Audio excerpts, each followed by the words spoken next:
Well, it was another week of record highs on Wall Street last week as trade deals continue to be made, including ones between the US and Japan, and over the weekend, the US and the European Union as well. And added to that, of course, you have Trump seemingly backing down on his threats towards Fed Chair Jay Powell.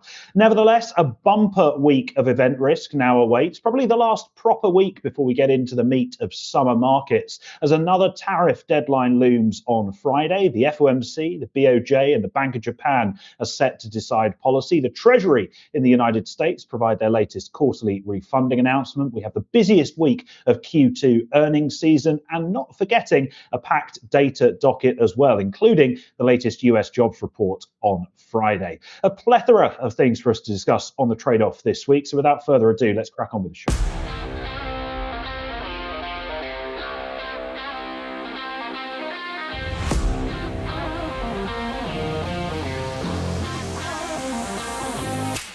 So a busy old week for financial markets last week. This week shaping up to be even busier. Joining me to try and make sense of everything that's going on is my very good friend Ryan Littlestone from Forex Live and Forex Analytics, who I shared a very lovely lunch with in Bournemouth on Friday, which also explains the rather red and rosy complexion that we are both showing off on the trade-off this week. How are you doing, mate? Yeah, morning, mate. Yeah, both look like red cards today. And yeah, no, it was nice to host you down here. We had a lovely lunch, lovely scenery by the sea, and yeah, both got sunburned. So yeah, ticked all the boxes. Yeah, indeed. I'm just glad you're not wearing that horrible red shirt again today. We wouldn't be able to see where the shirt ends and your head begins, I don't think. Yeah, so many compliments. You keep slagging off my shirts. Yeah, I keep getting so many compliments. So someone's not right. Yeah, I think we'll leave that one there before I insult our dear audience once again. And what we will do is we'll move on to safer ground in topical thunder because we have plenty to discuss this week.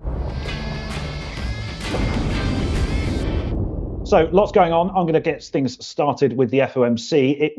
It's not only going to be a busy week this week for the Fed, it was also a busy week last week, actually. We had those quite farcical and actually a bit, frankly, shameful scenes of President Trump and Fed Chair Powell stood there in suits with white hard hats on, arguing basically in front of the US and international media over the renovation budget. And actually credit to Fed Chair Powell for being, I think, the first government official that I've seen in the last 6 months who's actually stood there and turned round to President Trump and told him that he was wrong with that rather creative accounting that he was trying to do. I mean, to be honest, I think it's ridiculous that Powell is having to put up with this bullying from Trump in the first place. And the fact that that is now playing out in front of the media is just making things even worse. But anyway, the focus, thankfully for us all, is going to turn back to the policy front this week. Despite Trump continuing to call for lower interest rates, he wants rates to be set at 1%. Well, I can assure you, Mr. Trump, that is not going to happen this week. It's probably not going to happen for a number of years. The target range for the Fed funds rate will be held steady between 4.25% and 4.5% this week, although that decision is unlikely to be a unanimous one. We have heard many a time in recent weeks from Governor Chris Waller, who has flagged how he believes the Fed should deliver a 25 basis point rate cut. And you would imagine that he is going to dissent in favour of such a view. There is also the potential that Governor Bowman dissents in favour of a 25 basis point cut as well, although I would note that her rationale for that dissent was much more caveated than that we've seen from Waller. Waller seems much more concerned about the state of the labour market, whereas Bowman was saying that we could deliver a cut if inflation remains low. Well, of course, CPI and core CPI rose to their highest levels since February in the meantime between Bowman making those remarks and the July FOMC. So I think there's potentially a lesser chance that she dissents. Nevertheless, both of those have been relatively well telegraphed, and it's also been pretty well telegraphed that the policy statement is going to be basically a carbon copy of that issued last time out, re-emphasizing that inflation remains somewhat elevated, that the economy is solid, the labour market is solid, unemployment still low, and that the Fed are attentive to risks on both sides of the mandate amid high economic uncertainty. And frankly, Chair Powell is probably going to very much stick to his script at the post-meeting press conference as well. He's certainly not going to be drawn on any of this political nonsense or any of this rubbish around the building renovation. He is going to stick firmly to a wait-and-see approach when it comes to monetary policy. Personally, I think there's two plausible paths that policy could follow as we move through the remainder of this year. After the July Fed meeting on Wednesday, there's going to be three decisions left in 2025, and of course the Jackson Hole Symposium in there as well, which is not a decision, but it's a very good opportunity for the Fed to signal a policy path. The first potential path that they follow is 225 basis point cuts, probably in September and December, and they go down that route if inflation remains relatively subdued and or a degree of slack and weakness emerges in the labour market. And of course, we have the latest jobs figures on Friday, which I know you're going to discuss in a moment, Ryan. So watch that very closely. If they are going to go down that path, it needs inflation to remain contained, and they could signal a pivot at Jackson Hole. That's not my base case, though. My base case is that we probably get just one rate cut this year, 125 basis point cut, and most likely we're going to have to wait until December for that to be delivered, assuming that the tariff-induced price pressures continue to bubble away and continue to push inflation higher over the next couple of months. As long as the economy and the labour market remain resilient, then there is not really any need for the Fed to be doing anything, despite the ongoing rants from the man in the Oval Office. And the market currently prices about 44 basis points worth of cuts by year end, so there's 20 odd basis points of room to trade that view if you are so desired. Oh, where do we start with this one? Firstly, that oh, I can't swear. That show last week. I mean, it was hilarious. I mean, it's probably some of the best TV I've watched in years. Trump and Powell going at it, particularly when Trump pulled his bit of paper out and Powell was scrutinising over it. It was typical. Everyone's pulled that face when we've had a quote from the builder. That's $1 billion out of what you're expecting. But yeah, aside from that, I mean, there's something that we've been watching and listening to. Obviously, Waller's been banging on about rate cuts to the point where we've said, well, then he should be dissenting at the meeting. But then he came out, I think it was early last week, and said, well, it's not certain that I will dissent at the meeting. So it's like, well, are you going to put your money where your mouth is or not? And, you've got these people, and we said it's going to all become political. People like Waller putting his name up for the job, wanting to make the comments that Trump wants to hear. But again, if you're not going to back that with action, then what's the point? No, a dissent doesn't really matter. But if you feel that strongly, then you vote that way, or you put your name that way. As for the rest of it, yeah, it's the FOMC itself. It's more probably going to be if we get any clues about whether they're going to cut and when they're going to cut next. But if it is a carbon copy of the last statement, then everyone's going to sail off into the sunset and their summer holidays again. Yep, absolutely. And then we reconvene at Jackson Hole, I believe, on the 21st of August and see where things stand then. Because, of course, in the meantime, we will have had, one jobs report, we'll have had the PCE numbers, we'll have had the July CPI data, which should show an uptick. And we may also, I suppose we can dream, but we may also have some greater clarity on the tariff front as well. But it's not just the FOMC on deck this week. You have the rather unfortunate task of going through everything else that's going on. Yeah, that's right. Well, before we move on, I did want to talk about quickly about 10-year yields. Oh, sorry, over the FOMC. But no, you're obviously in a rush this morning. But well, you were the one hurrying me up for being late. So I'm, you were late. So don't get me. Let me get the cards out again. So yeah, I mean, if there's one trade I was going to be looking at for the FOMC, it was 10-year yields, and just briefly, I've been talking about this before. We're walking in this range between 420 and 450. We're just above a sort of pivot level around the 434 mark. So if you are looking for a potential trade over the Fed, if it's quiet elsewhere, any moves to the edges of those ranges are probably worth looking at for an opportunity.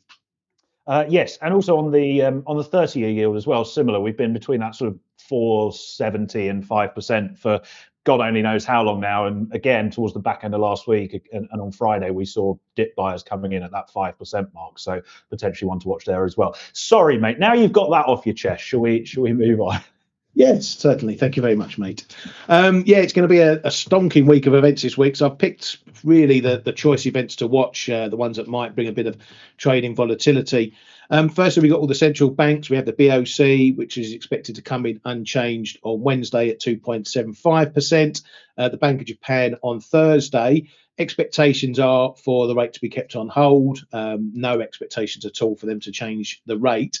But like the ECB last week, we're looking for signals for what they might do for the rest of the year. That's probably the most important aspect from that.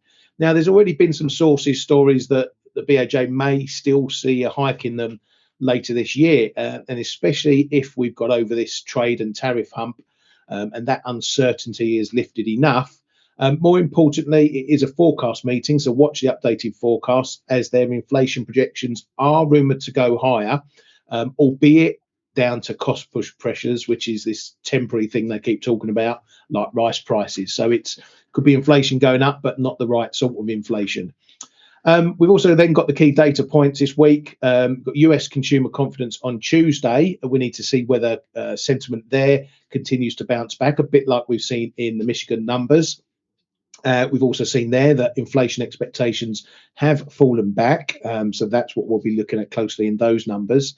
It's CPI and GDP data this week in Europe and elsewhere. And the inflation numbers there will be important for when the ECB may cut next, especially after last week's meeting, where the market was pretty much wiped September off the calendar in terms of when they might make their next move.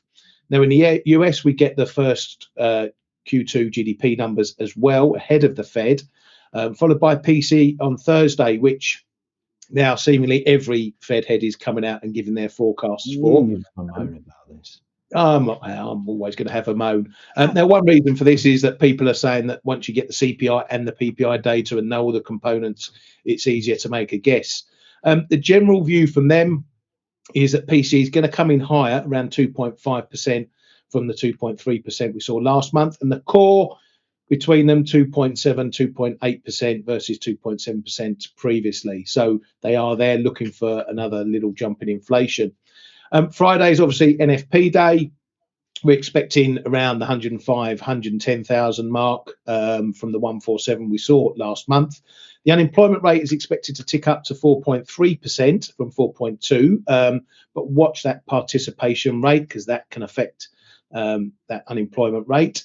As always, keep an eye on the government and private payroll split in case we see any shenanigans like we did last month. Government payrolls actually made up half of last month's figure, and we're closing in on the time when the Doge cuts might start showing up, which obviously is one of those known unknowns that could cause a wobble.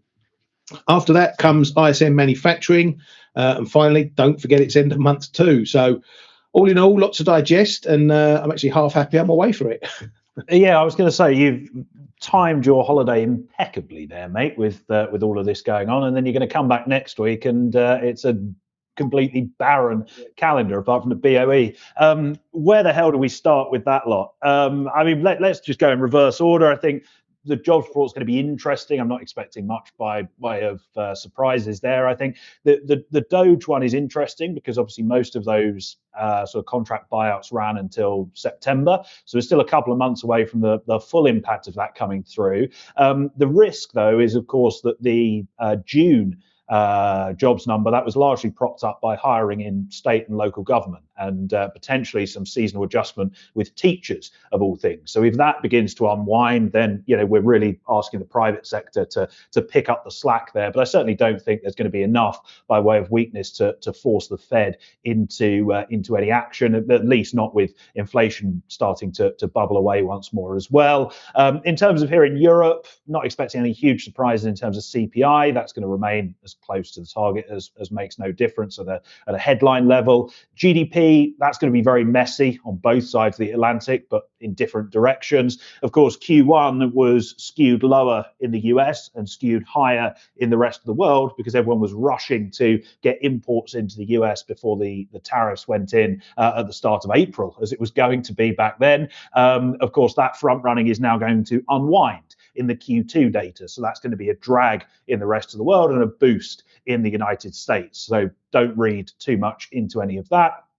And then in terms of those central bank decisions, the BoJ, they've just managed to get trade uncertainty out of the way, and now they've got a dollop of political uncertainty to deal with. Will Ishiba stay? Will he go? It looks like he's on borrowed time, to be honest with you, so that will probably keep them on the sidelines for a bit longer. And the Bank of Canada, well, they are probably on hold for the time being. I don't think the market price is much there, but of course, also they have tariffs to potentially worry about from Friday. Will they go in or will they not? So yeah, plenty of moving parts, and I think we'll all be glad of a lie down come about 3:30 Friday afternoon once the ISM manufacturing survey is out.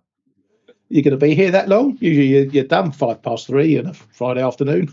Oh, well, maybe 10 past I'll stretch it to this week. It's all a favour. Moving on. I mentioned the issue of trade. Of course, we have yet another tariff deadline looming this week. Of course, the Liberation Day tariffs that came in, or were meant to come in at the start of April. They were then kicked down the road to the beginning of July. Well, the pause on that expires this week on the 1st of August. That is the deadline when countries that do not have a trade deal with the United States are, as I speak, and it's currently 9:20 Monday morning, so this could change by the time you watch this video, they are due to see their tariff levels ratchet back to the levels that were outlined in letters at the start of the month. So 30% on Mexico, 35% Canada, I think 25% South Korea, etc., etc., etc.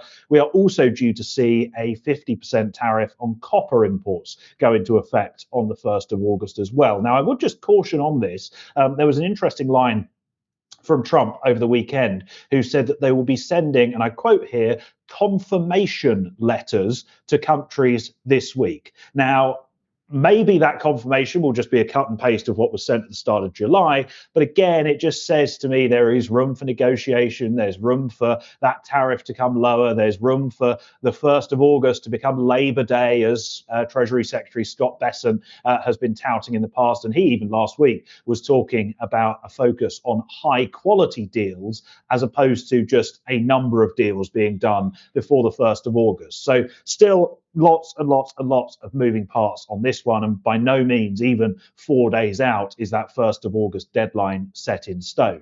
And in fact, the broader direction of travel is still towards trade deals being done. It is still towards calmer heads prevailing. Last week we had news of a US-Japan trade deal. We also had US-Indonesia and US-Philippines being done. And then, of course, over the weekend, the big one, the US-EU trade deal was done with a 15% tariff on EU imports. Importantly, including European autos, which have been a big risk for the sector. The European Union committing to buy almost $1 trillion worth of US energy and an extra $600 billion worth of investment in the US as well. But slowly but surely, those sort of tail risk no deal outcomes seem to be getting taken off the table. And again, speaking to that, we have US-China trade talks taking place in Stockholm today and tomorrow, and it's highly likely that they agree another 90-day extension to the current trade truce. So the base case is that, frankly, we're just going to get the can kicked down the road once more. But I would just caution,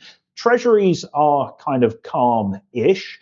The FX market has fallen asleep and stocks are trading at all-time highs. So there is, I would say, potentially a bigger risk now than there probably was at the start of July, and certainly than there was in mid-April, that actually Trump goes, well, the markets are fine, so why don't I follow through this time? It's certainly not my base case, but do just bear in mind that as the week drags on, if we do end up in a bit of a kind of information vacuum or void, and there's still this lack of clarity as to what's going to happen on Friday, then I do think that could start to pressure sentiment a little bit as the week goes on. I think equities are still a buy on dips, but just in the short term at least, it could be a case of no news is actually bad news in terms of risk sentiment, particularly as we inch towards that deadline on Friday.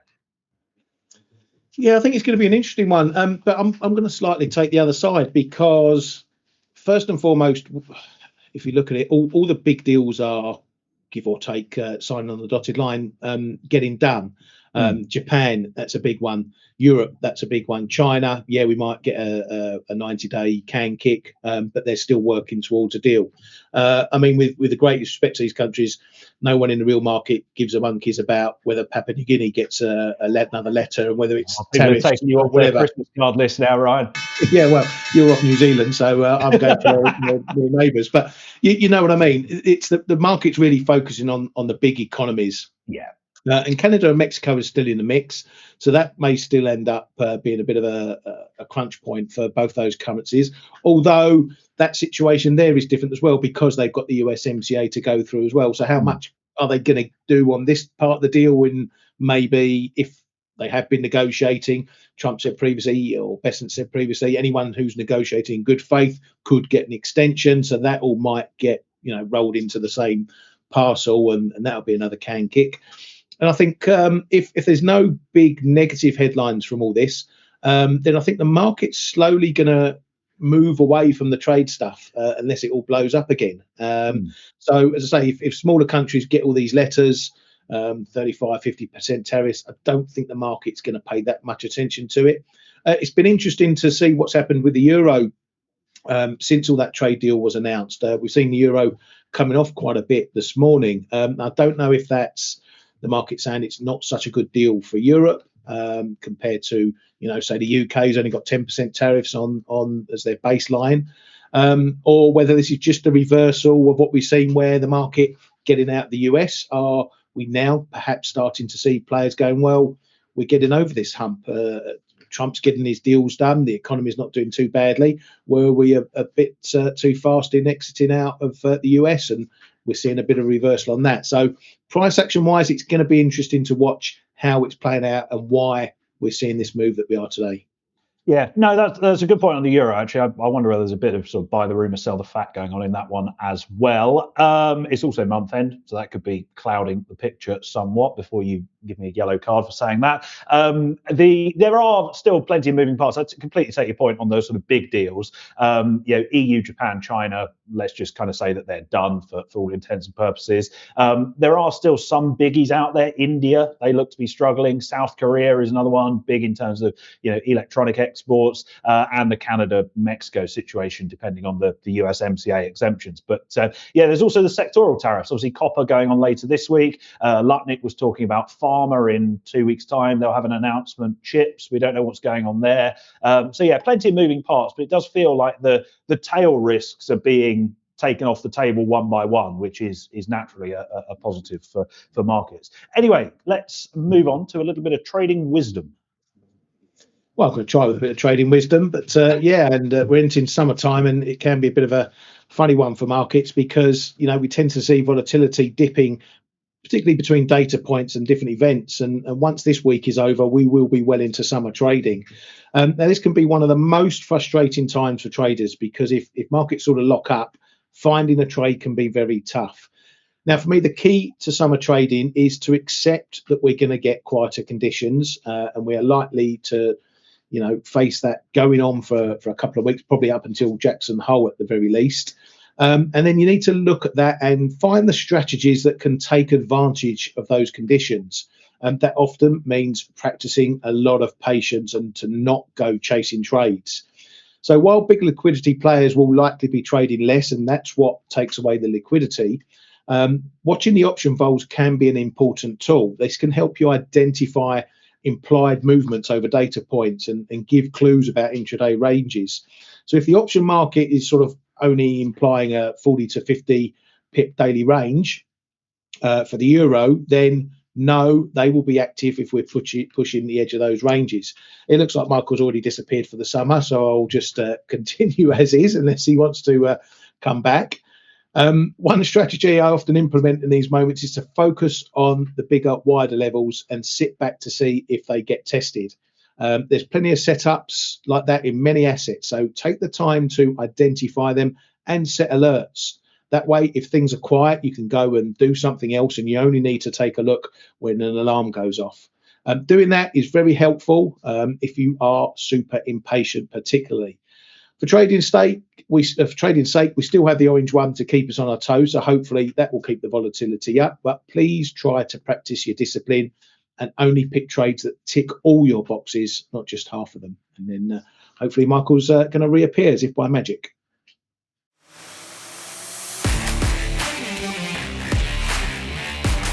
Right, well, let's crack on with our plays of the day. 2 UK-centric plays for you this week. I'm going to be looking at the equity space, and namely the FTSE 100. Now, I'm fully aware that by me doing this, I'm probably going to be jinxing the recent rally that the market has enjoyed, but I'm going to do it anyway and go long the FTSE 100 for my play of the day this week. The benchmark is trading to fresh record highs north of 9,100 for the first time ever, and we've now notched 5 straight weekly gains. So the momentum is clearly with the bulls, and as we often say around here, there are few signs more bullish than an equity market that continues to print fresh record highs, particularly when you consider how cheap some of the valuations in the FTSE 100 are as well. Now, obviously, a weaker pound will continue to help things along here, and the economic outlook remains pretty dour, which should continue to pose some headwinds to the quid. And just to be clear on that, this is not a bet on the macro situation here in the UK improving anytime soon. For those who are